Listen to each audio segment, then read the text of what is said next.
जैसा कि हम सब जानते हैं कि 2005 में माननीय मुख्यमंत्री श्री नीतीश कुमार जी को बिहार की जनता ने सूबे की बागडोर संभालने की जिम्मेदारी दी थी और तब से आज तक 20 साल हो गए।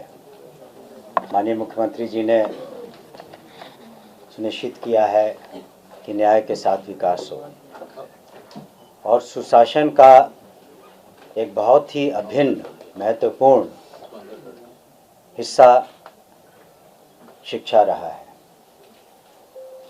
और शिक्षा विभाग को उन्होंने हमेशा इसको आगे बढ़ाने के लिए आप देखेंगे कि जहां 2005 में बजट 4000 करोड़ से कुछ ज़्यादा था, आज 2025-26 में बजट 70,000 करोड़ से ज़्यादा हो गया है। और हम समझते हैं कि हम लोगों ने इस दौरान और भविष्य में भी गुणात्मक शिक्षा प्रदान करेंगे और कर भी रहे हैं। साथ ही साथ समावेशी शिक्षा और सरल और सहज शिक्षा जो सभी के पहुंच में हो, सभी छात्र छात्राओं के। और साथ ही साथ हम ये भी सुनिश्चित कर रहे हैं कि शिक्षा में निश्चित रूप से हम लोग और अधिक ध्यान गुणवत्ता पर दें, रिसर्च पर दें, स्किल्स पर दें, जो विद्या है उस पर दें, ताकि हमारे छात्र छात्राओं का भविष्य उज्जवल हो, वो एक अच्छे नागरिक बने और अपने सूबे की और देश की अच्छी सेवा करें। इसको ध्यान में रखते हुए आपने देखा होगा कि हाल में ही जो माननीय मुख्यमंत्री जी ने और कैबिनेट ने पास किया है 7 निश्चय 3, उसमें शिक्षा पर विशेष ध्यान दिया गया है और उन्नत शिक्षा और उज्जवल भविष्य की परिकल्पना की गई है। इसके लिए हम लोग आने वाले दिनों में हर एक ब्लॉक में एक मॉडल स्कूल की संरचना करेंगे। साथ ही साथ डिग्री कॉलेज के अलावे आपने देखा होगा कि उच्च शिक्षा को किया अलग से एक विभाग बना दिया गया है। इसके अतिरिक्त हम लोगों ने एजुकेशन सिटी और पुराने शिक्षण संस्थानों को कैसे और उत्कृष्ट बनाया जाए, सेंटर्स ऑफ एक्सीलेंस, उस पर भी हमारी नज़र रहेगी।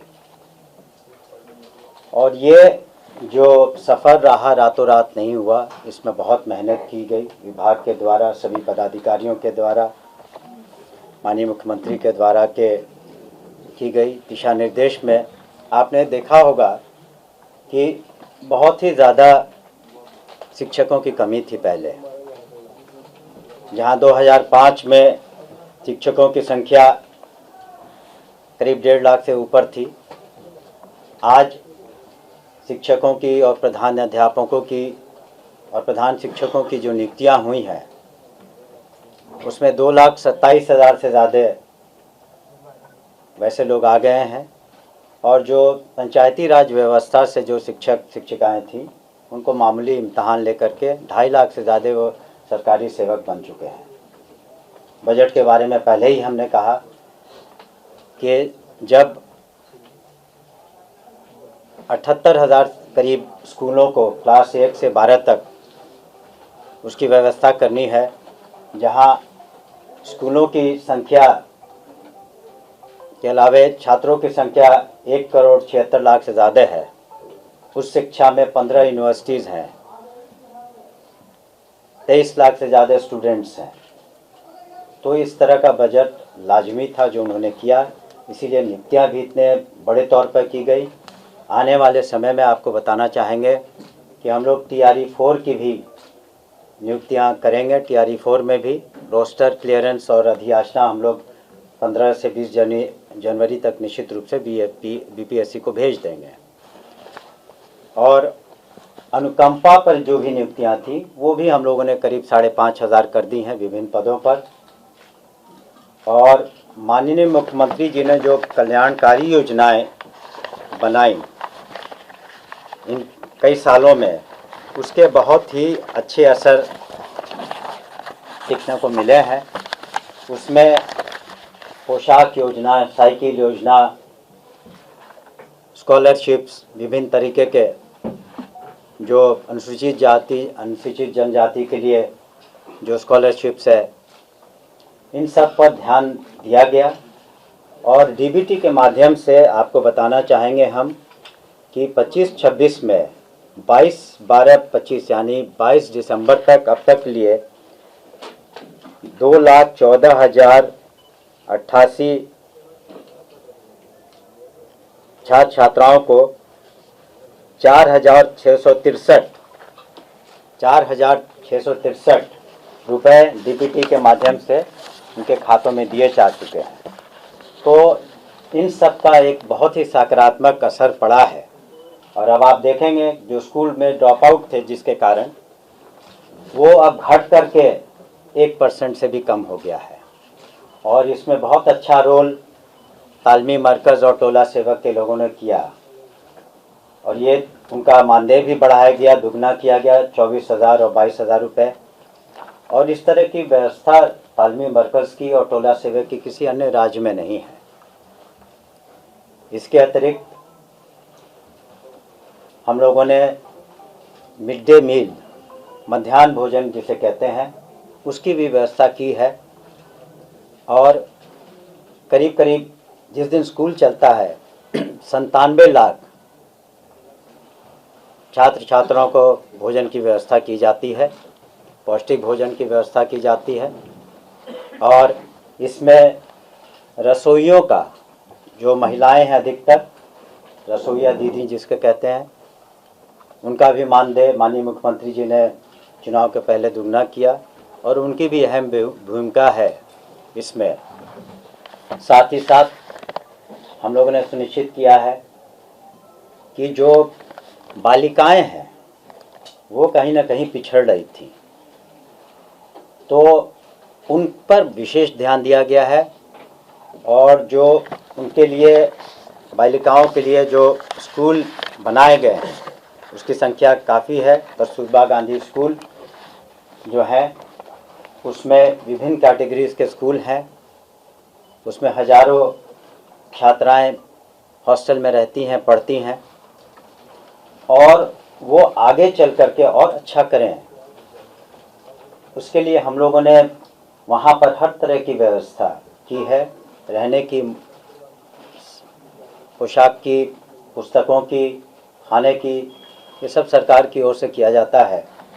और 300 से ज़्यादा कस्तूरबा गांधी स्कूलों में आज हम लोगों ने एक MOU किया था फिज़िक्स वाला से, ताकि उनकी ऑनलाइन कोचिंग हो सके। और जो छात्राएं अच्छा करना चाहती हैं, उस ऑनलाइन कोचिंग का वो मुफ्त में उन्हें दिया जा रहा है ताकि उसका वो फ़ायदा उठा सके। इसके अतिरिक्त जो इतनी अधिक संख्या में शिक्षक आए हैं, उनके ट्रेनिंग की भी व्यवस्था हम लोगों ने की है। जो SCRT हमारा ऑर्गेनाइजेशन है, जो वर्टिकल है, वहाँ पर बहुत सारे रिसर्च के भी काम होते हैं। कैसे सिलेबस में क्या इंक्लूड किया जाए, नहीं किया जाए। जैसे पर्यावरण के चैप्टर को, जल डैश जीवन डैश हरियाली, जो एक बहुत ही महत्वपूर्ण प्रोग्राम है NDA सरकार का, माननीय मुख्यमंत्री जी के पहल में हो रहा है। पर्यावरण को भी उसमें सिलेबस में इंक्लूड किया गया है। और विभिन्न ज़िलों में जो ट्रेनिंग इंस्टीट्यूट है, जिसे डाइट कहते हैं, हम लोगों ने लक्ष्य रखा है कि हर एक शिक्षक या शिक्षिका साल में कम से कम 2 बार 1-1 सप्ताह की ट्रेनिंग ले सके, ताकि बच्चों को सही तरीके से पढ़ाया जा सके। और हम लोगों ने वर्कशॉप्स भी बहुत सारे किए हैं। जैसे SCRT में ही मैं खुद भी गया था कि प्रोजेक्ट बेस्ड लर्निंग, वो सब चीज़ें वहाँ पर हो रही हैं। साथ ही साथ हम लोगों ने सुनिश्चित किया है कि जब हम मॉडर्न एजुकेशन की ओर बढ़ रहे हैं तो ये ज़रूरी है कि हम लोग अपने स्कूलों को यथासंभव अपग्रेडेड टेक्नोलॉजी, इंफ्रास्ट्रक्चर, संसाधन से युक्त करें।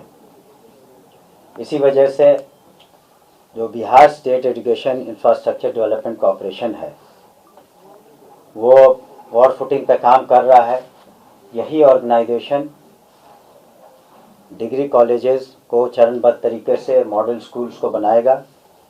पटना में भी आप देख रहे होंगे कि करीब 19 हॉस्टल्स हैं यूनिवर्सिटीज़ के जिसमें काम लगा हुआ है, और जो भी संसाधन हमारे पास इस बार करीब 2,500 करोड़ से कुछ ज़्यादा हैं, तो उसका इस्तेमाल हम लोग सुनिश्चित करेंगे कि किसी भी स्कूल में जो भी आवश्यकता हो, चाहे बाउंड्री वॉल की हो, एक्स्ट्रा क्लासेस की हो, +2 में जो हर एक पंचायत में खोला गया है +2 का स्कूल हम सभी जानते हैं, उसमें जो कमियां उसको दूर करें, बेंच डेस्क की, पेयजल की, शौचालय की, इन सब कमियों को दूर करें। और इसका सारा डाटा हम लोगों ने ई पोर्टल पर अपना मंगवा लिया है ताकि हम लोग उसमें अग्रेतर कार्रवाई कर सकें। और कुछ अनुशंसाएँ कई माननीय जनप्रतिनिधियों ने, विधायकों ने भी, पार्षदों ने भी दी है, उसमें से बहुतेरे काम पूरे हो चुके हैं और उनकी जो अनुशंसा आई थी उस पर भी हम लोग काम कर रहे हैं। इसके अतिरिक्त हम लोगों ने सुनिश्चित किया है कि जो भी टेक्स्ट बुक हैं, जो भी किताबें हैं, कॉपी हैं, वो सर समय बच्चों को मिले। तो बिहार टेक्स्ट बुक कॉरपोरेशन की ये जिम्मेवारी है और इस बार उन्होंने अच्छे तरीके से अपने जिम्मेवारी को निभाया है और करीब 1,19,00,000 बच्चों को अप्रैल महीना में उनको टेक्स्ट बुक इत्यादि पहुंचा दिया गया। उसके साथ जो स्कूल किट होते हैं और भी geometry boxes, school kit, school bag जिसमें ड्रिंकिंग वाटर के लिए बॉटल रहता है, ये सारी चीज़ें भी हम लोग समय हम लोगों ने मुहैया करा दी और कई जगहों पर हमने भी इसे देखा है कि वो उसे मुहैया कराया गया।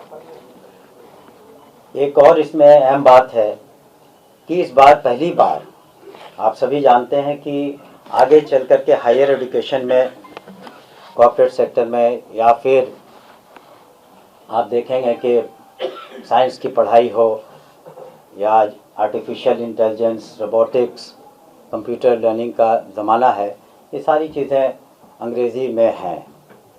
तो इस वजह से हम लोगों ने खास करके बाइलिंगुअल बुक्स कम से कम लाइब्रेरी में इस बार दिया है, एक तरफ हिंदी में, दूसरी तरफ अंग्रेज़ी में, ताकि एक फैमिलियराइजेशन हो सके बच्चों को। और आगे चल के हम लोग कोशिश करेंगे कि और बाइलिंगुअल बुक्स हमारे पास जो रिसोर्सेज हैं उसके अनुसार मिले। इसके अतिरिक्त आज रोज़ टेक्नोलॉजी बदल रही है और हमारे बच्चे पीछे न रह जाएं, इसलिए हम लोगों ने टेक्नोलॉजी का भी भरपूर इस्तेमाल किया है। और सारी जगहों पर तो नहीं, लेकिन हज़ारों स्कूल्स में ICT लैब्स बनाए गए हैं, स्मार्ट क्लासरूम्स बनाए गए हैं, टीचर्स को हम लोग टैब इत्यादि की फैसिलिटी दे रहे हैं।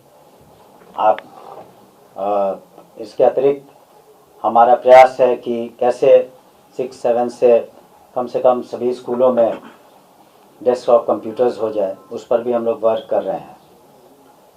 तो ये सारी चीज़ें स्कूल के लिए हम लोग कर रहे हैं, लेकिन आप सभी जानते हैं कि डिपार्टमेंट तो एक फैसिलिटेटर है, लेकिन स्टेक होल्डर्स में बच्चे तो हैं ही, वो सेंट्रल पॉइंट हैं, फोकस हैं, लेकिन टीचर्स पर भी हम लोगों ने ध्यान दिया है कि उनके जो भी समस्याएं हों चाहे वो ट्रांसफ़र से संबंधित हो, उनके एरियर्स से संबंधित हो, उनके डीए से संबंधित हो, वेतन विसंगति हो या उनकी अवकाश की बात हो, ये सारी चीज़ों का भी हम लोगों ने ख्याल रखा है और बहुत सारे जो ऐसी समस्याएं थी उसको हम लोग दूर कर चुके हैं।